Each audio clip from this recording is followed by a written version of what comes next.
Like previous chapter में हमने बहुत सारे फिनोमिनास को समझा और इस चैप्टर में हम उन्हीं फिनोमिनास का यूज़ करेंगे।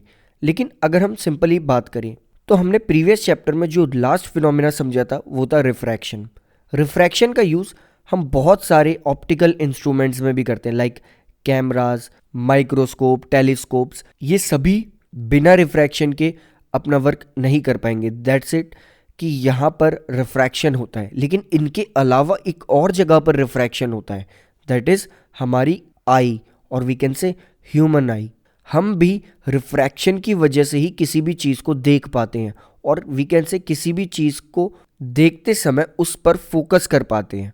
सो अगर हमें अपने विजन को समझना है कि हम चीज़ों को कैसे देख पाते हैं, तो उसके लिए हमें सबसे पहले ह्यूमन आई के स्ट्रक्चर को देखना होगा, क्योंकि अब तक हम जिस फिनोमिना की वजह से देख पाते हैं दैट इज़ रिफ्रैक्शन, उसे बहुत अच्छे से समझ चुके हैं। और अब हम हमारी बॉडी में किस ऑर्गन की हेल्प से देख पाते हैं, दैट इज़ विजन हमारा किसकी वजह से पॉसिबल हो पाता है, उस ऑर्गन को समझते हैं, दैट इज़ द ह्यूमन आई।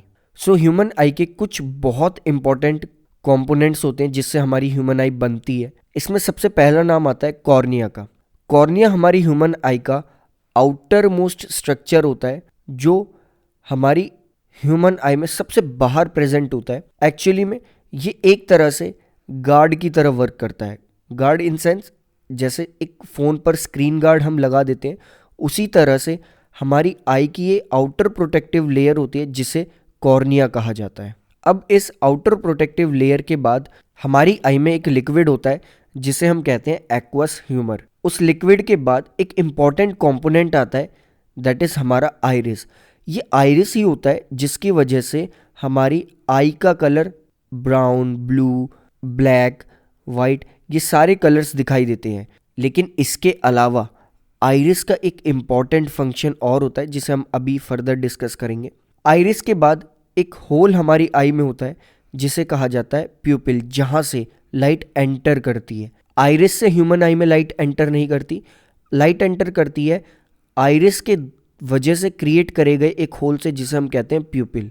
यहाँ से लाइट एंटर करती है और पहुँच जाती है हमारी आई में प्रेजेंट एक स्पेशल टाइप के लेंस के पास, दैट इज़ आई लेंस, और जो कि नेचर में एक कन्वर्जिंग लेंस भी होता है जिसे कन्वेक्स लेंस भी कहा जाता है। और इस आई लेंस को थिक या थिन बनाने का काम होता है सिलेरी मसल्स का, और we can say eye lens की फोकल लेंथ एडजस्ट करने का काम करते हैं हमारी सिलेरी मसल्स। तो हमारे आई लेंस से अटैच होते हैं ऊपर की साइड और नीचे की साइड सिलेरी मसल्स। इसके बाद एक लिक्विड हमारी आई में होता है आई लेंस के बाद, इसे कहा जाता है विट्रस ह्यूमर।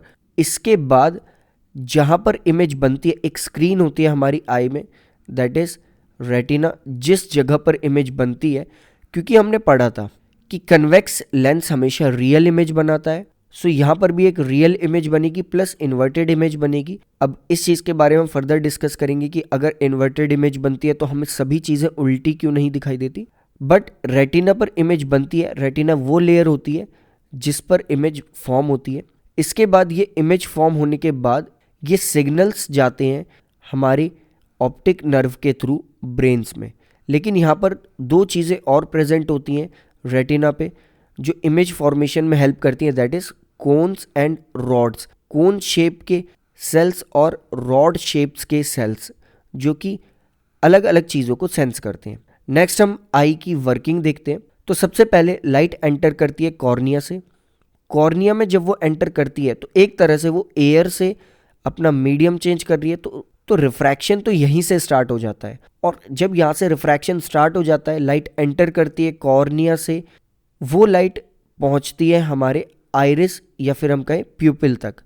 आइरिस और प्यूपिल दोनों एक ही पोजीशन पे प्रेजेंट होते हैं लेकिन ऊपर नीचे होते हैं दोनों। आइरिस डिसाइड करता है प्यूपिल के साइज़ को, वो प्यूपिल के साइज़ को छोटा या बड़ा करता रहता है, जिसकी वजह से प्यूपिल में लाइट एंटर करती है। सो हम कह सकते हैं कि प्यूपिल वो जगह है जहाँ से लाइट एंटर कर रही है।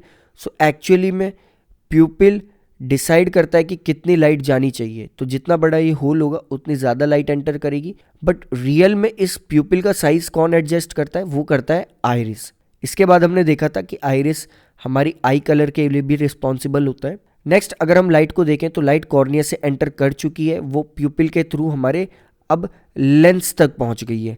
लेंस से वो कन्वर्ज होना स्टार्ट हो जाती है, क्योंकि यहाँ पर हमारी आई में होता है कन्वर्जिंग लेंस। सो यहाँ से वो कन्वर्ज होना स्टार्ट हो जाती है। कन्वर्ज होते होते वो एक शार्प इमेज फॉर्म करती है हमारे रेटिना पे। रेटिना वो स्क्रीन होती है जहाँ पर इमेज फॉर्म होती है, बट यहाँ पर इमेज फॉर्म होती है रियल एंड इन्वर्टेड। बट हमें फिर भी ऑब्जेक्ट्स बिल्कुल स्ट्रेट क्यों दिखाई देते हैं? क्योंकि जब ये इमेज फॉर्म होने के बाद जो सिग्नल्स आके पहुंचते हैं ब्रेन तक, उन सिग्नल्स को या फिर हम कहें उन इमेजेस को इरेक्ट बना लिया जाता है सिग्नल में। लाइक अगर आप एक कॉपी को देखें और उसे बिल्कुल नॉर्मली पढ़ें तो वो बिल्कुल सीधी है, लेकिन अब अगर आप उल्टी उसे पढ़ना स्टार्ट कर दें तो आप उसे पढ़ नहीं पाएंगे। सो उसे दोबारा पढ़ने के लिए हम दो चीज़ें कर सकते हैं। हम उस कॉपी को दोबारा सीधा कर लें, या फिर हम अब दूसरी साइड जाकर बैठ जाएं और वहाँ से अब रीडिंग करें। तो इमेज फॉर्मेशन का ये मतलब नहीं होता कि इमेज उल्टी फॉर्म हो गई तो वो हमें उल्टी ही दिखाई दे। रेटिना पे सिर्फ इमेज फॉर्म होती है, सेंस नहीं होती। सेंस उसे करता है हमारा brain by the signals which it gets, और ये सिग्नल्स उन्हें पहुंचाता है ऑप्टिक नर्व। एंड हमारे रेटिना पे दो तरह के सेल्स होते हैं, that is cone shaped cells and rod shaped cells. Cone shaped cells sense करते हैं कलर्स को, और रॉड शेप्ड सेल्स सेंस करते हैं लाइट को। कि लाइट स्ट्राइक होते ही ये रॉड शेप्ड सेल्स एक्टिव हो जाते हैं और कलर को सेंस कर पाते हैं हमारे कोन शेप के ये सेल्स। इसके साथ साथ हम डिम और ब्राइट लाइट की बात करें तो कोन शेप्ड सेल्स सेंस करते हैं ब्राइट लाइट को, यानी कि वो डिम लाइट को सेंस नहीं कर पाते, and rod shaped cells sense करते हैं डिम लाइट को। सो सिग्नल रेटिना के बाद जाता है ऑप्टिक नर्व पे। ऑप्टिक नर्व इस सिग्नल को ट्रांसमिट करती है हमारे ब्रेन तक, और ब्रेन इस सिग्नल को डिकोड करता है और फिर हमें दिखाई देता है। क्योंकि अगर ये ऑप्टिक नर्व ही प्रेजेंट ना हो तो भी हमें नहीं दिखाई देगा, प्लस ये रेटिना भी प्रेजेंट ना हो तो भी हमें नहीं दिखाई देगा। सो ये होता है ह्यूमन आई का स्ट्रक्चर एंड फंक्शन। लेकिन इसके साथ साथ ह्यूमन आई में एक ब्लाइंड स्पॉट भी होता है, मतलब एक ऐसी जगह भी होती है जहाँ पर इमेज फॉर्म नहीं हो सकती। और ऑब्वियसली हमें पता है जहाँ इमेज फॉर्म नहीं हो सकती इसका मतलब वो रेटिना नहीं है, और रेटिना सिर्फ यहाँ से यहाँ तक होता है, इसके नीचे रेटिना नहीं होता। दैट्स वाई वहाँ इमेज फॉर्म नहीं होगी। इमेज फॉर्म नहीं होगी तो वो एक तरह से ब्लाइंड स्पॉट होगा, और ये ऑप्टिक नर्व के ऊपर होता है ब्लाइंड स्पॉट, जहाँ से ऑप्टिक नर्व स्टार्ट होती है। यहाँ पर इमेज फॉर्म नहीं हो सकती। दैट्स वाई अगर इमेज यहाँ फॉर्म हो रही है तो वो इमेज हमें नहीं दिखेगी, या फिर हम कहें वहाँ पर इमेज फॉर्मेशन या इमेज को सेंस करने वाले सेल्स नहीं होते। एंड लास्ट जब ये इमेज फॉर्म हो जाती है, सिग्नल्स को रेटिना मूव कर देते हैं ऑप्टिक नर्व्स की तरफ, और ऑप्टिक नर्व्स इन सिग्नल्स को लेके जाते हैं ब्रेन तक और फिर हमें दिखाई देता है।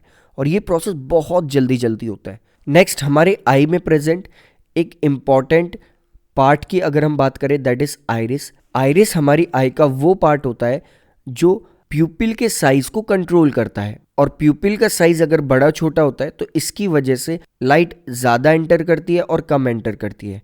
लाइक अगर आप धूप में से बिल्कुल एक डार्क रूम में एंटर करते हैं, तो जब आप धूप में थे तो वहाँ पे लाइट बहुत ज़्यादा थी, और इतनी ज़्यादा लाइट रेटिना के लिए सही नहीं होती, तो आइरिस ने प्यूपिल का साइज छोटा कर दिया था, तो एक फिक्स अमाउंट में लाइट हमारी आई में एंटर कर रही थी। लेकिन जैसे आप एकदम से एक डार्क रूम में एंटर करते हैं तो अब इस रूम में लाइट बहुत कम है, इस वजह से रेटिना को ज़्यादा लाइट चाहिए सेंस करने के लिए, तो आपका आइरिस प्यूपिल का साइज इंक्रीज कर देता है और प्यूपिल से अब और ज़्यादा लाइट एंटर होने लगती है।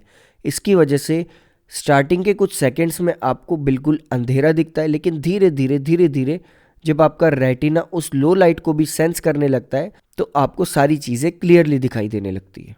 सो ह्यूमन आई में आइरिस दो वजहों से इंपॉर्टेंट होता है। फर्स्ट इज कि आइरिस की वजह से ही हमारी आई का कलर डिसाइड होता है कि हमारी आई किस कलर की हो, एंड सेकंड कि आइरिस प्यूपिल का साइज कंट्रोल करता है, जिस वजह से हमारी आई में कितने अमाउंट में लाइट जानी चाहिए ये भी कंट्रोल हो पाती है।